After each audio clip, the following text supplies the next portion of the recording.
వి gold trusted gold buyers మీరు తాకట్టు పెట్టిన బంగారాన్ని విడిపించి ఈ రోజు ఉన్న మార్కెట్ ధరకు కొనబడును.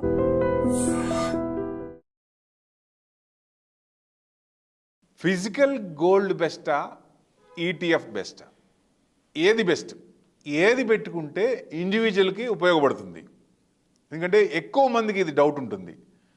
గోల్డ్ కొనాలా, ఎక్స్చేంజ్ ట్రేడెడ్ ఫండ్స్ కొనాలా, దేనివల్ల బెనిఫిట్ అవుతుంది? ఎక్కువ మంది దేన్ని చూస్ చేసుకుంటారు? ఇది ఒకసారి చూద్దాం. ఎట్లా అంటే ఇప్పుడు స్టాక్ మార్కెట్, తర్వాత రియల్ ఎస్టేటు, తర్వాత అసెట్ క్లాస్లో ఏముంది? గోల్డే ఉంది. ఇప్పుడు రియల్ ఎస్టేట్ ఇబ్బంది పడుతూ స్టాక్ మార్కెట్ పడుతున్నప్పుడు ఆల్టర్నేట్గా అసెట్ క్లాస్లో దేంట్లో పెట్టాలి? 100% గోల్డ్లోనే పెట్టాలి. అలా గోల్డ్లోనే మామూలుగా పడుతున్నప్పుడే కాకుండా సెంట్రల్ బ్యాంక్స్ అన్నీ ప్రతి సంవత్సరం 1000 టన్స్ కొంటున్నాయి. ఇదివరకు అంత లేవు. ఎందుకంటే మన పివి నరసింహారావు గారి రిఫార్మ్స్ అందరూ ఫాలో అవుతున్నారు. దానివల్ల ఏంటంటే ఏదైనా ఆపత్కాలం వచ్చినప్పుడు వాళ్ళకి సేవ్ అవుతుంది, ఇమీడియట్ క్యాష్ వస్తుంది. గోల్డ్ తనఖా పెట్టుకొని లేదా గోల్డ్ అమ్మేసి కానీ ఇమీడియట్గా వాళ్ళ ప్రాబ్లం సాల్వ్ చేసుకోవచ్చు అనే ఉద్దేశంతో ప్రతి కంట్రీ కూడా సెంట్రల్ బ్యాంక్స్, మనకి ఆర్బీఐ లాగే ప్రతి కంట్రీకి సెంట్రల్ బ్యాంక్ ఉంటుంది కాబట్టి ఆ బ్యాంకులు బై చేస్తున్నాయి. అది పాజిటివ్ న్యూస్. ఎందుకంటే గోల్డ్ కూడా ఇంత పెరగటానికి కూడా ఇదే ఒక మెయిన్ కాజ్ అనుకోవచ్చు ఒక రకంగా. ఎందుకంటే రిటైల్ కూడా పెరుగుతోంది, కానీ ఒక్కసారి రిటైల్ పెరిగితే విపరీతంగా అంత పెరగదు కదా. ఇప్పుడు 90,000 దాకా దాదాపుగా బయట మార్కెట్లో ఉంది. లిస్టెడ్ దాంట్లోనేమో ఎక్స్చేంజ్లోనేమో 87,000 రేంజ్లో ఉంది. సో ఇంకా పెరుగుతుందా అంటే ట్రంప్ టారిఫ్ ట్యాంట్రమ్స్ ఇంకా ఉంటే ఇంకా పెరిగే ఛాన్సే ఉంటుంది. ఎందుకంటే అన్సర్టనిటీ ఉన్నప్పుడు గోల్డ్ విపరీతంగా పెరిగే ఛాన్స్ ఉంటుంది. ఎందుకంటే మరీ 1 lakh వస్తుందా, లేకపోతే 95 వస్తుందా, లేకపోతే 1,10,000 వస్తుందా అంటే అట్లా చెప్పడం కష్టం. కానీ ఏదన్నా ఇబ్బందులు ఎదుర్కొన్నప్పుడు, ఈక్విటీ మార్కెట్ ఇబ్బంది పడుతున్నప్పుడు, మ్యాక్రోస్ నెగిటివ్గా ఉన్నప్పుడు డెఫినెట్గా గోల్డ్ మీద ఎక్కువ చూస్తారు.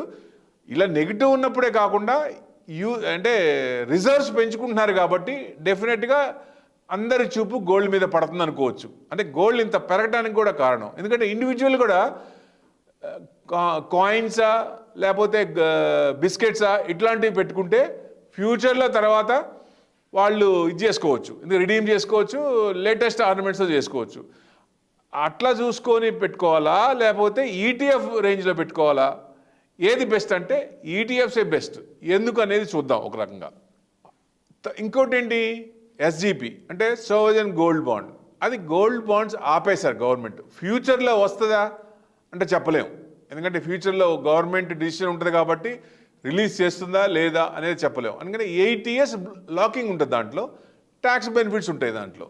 సో అందుకని ఇప్పుడు ప్రస్తుతం అయితే సోవరెన్ గోల్డ్ లేదు కాబట్టి ఈటీఎఫ్ మీదే ఎక్కువ మంది ఇంట్రెస్ట్ చూపిస్తున్నట్టు లెక్క.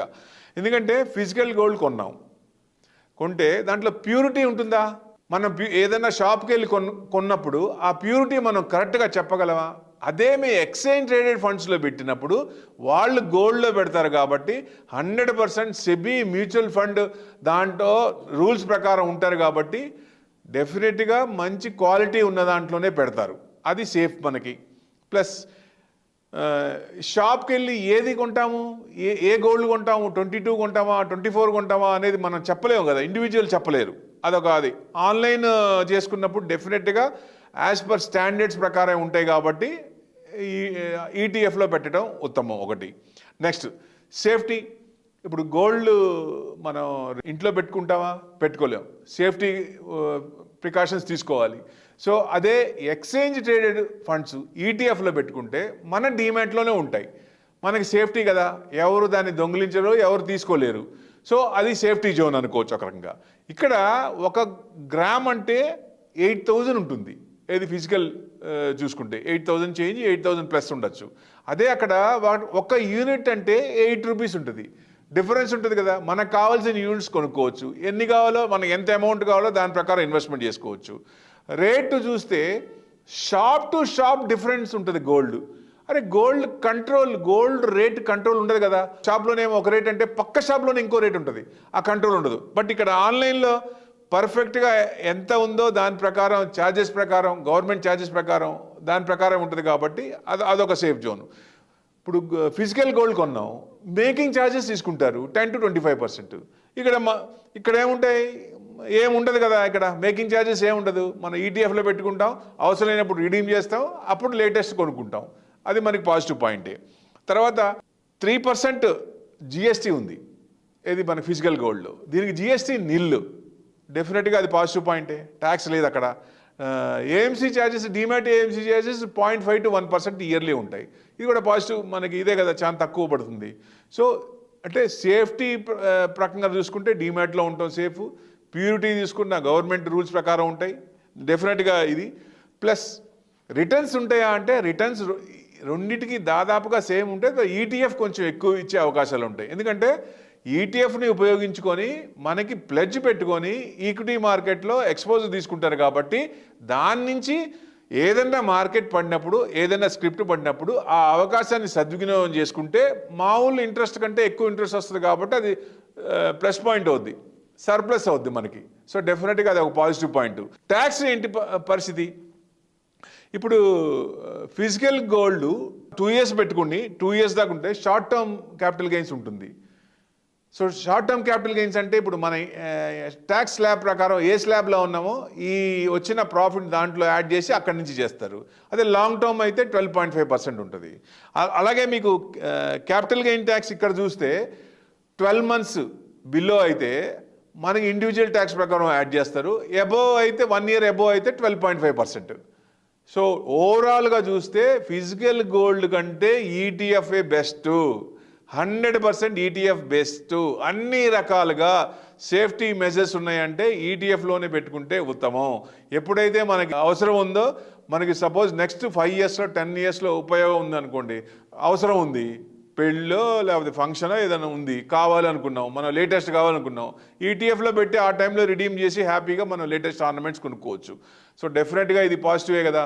సో అందరూ ఎవరైనా సరే, ఇండివిజువల్ అయినా సరే, హెచ్ఎన్ఐ అయినా సరే, ఈవెన్ మ్యూచువల్ ఫండ్స్ కూడా 10% గోల్డ్లో ఇన్వెస్ట్మెంట్ చేస్తున్నాయి. సో ఈ గోల్డ్ కూడా విపరీతంగా పెరగపోవచ్చు కానీ 70 to 80,000 రేంజ్లోనే ఉండొచ్చు. దానివల్ల మనకి మ్యాక్సిమం ఏదైనా అన్సర్టినీ వచ్చినప్పుడు కొంచెం పెరిగి మళ్ళీ రేంజ్ బౌండ్లోనే రావచ్చు, ఆ రేంజ్లోనే ఉండొచ్చు అనేది ఎక్స్పెక్టేషను. లాస్ట్ టైం కూడా నేను చెప్పాను ఏదైనా ప్రాబ్లం ఉన్నప్పుడే పెరుగుద్దని. ట్రంప్ టెరిఫ్ వల్ల పెరిగింది. సో డెఫినెట్గా అవి కొంచెం సెటిల్ అయినప్పుడు మళ్ళీ కొంచెం ఈ 70 to 80,000 రేంజ్లోనే ఉండొచ్చు అవకాశం. ఎందుకంటే రిజర్వ్స్ పెరుగుతున్నాయి కాబట్టి, దాన్ని ఎక్రూడ్ చేస్తున్నారు కాబట్టి, దాని ప్రకారం మనం చూస్తే విపరీతంగా పడే ఛాన్స్ లేదు, విపరీతంగా పెరిగే ఛాన్స్ లేదు. ప్రొవైడెడ్ ఏదన్నా ఇబ్బందులు ఏమో లేకుండా ఉన్నప్పుడు. ఇబ్బందులు ఉంటే కొంచెం పెరిగి మళ్ళీ తగ్గే అవకాశాలు ఎక్కువ ఉంటాయి.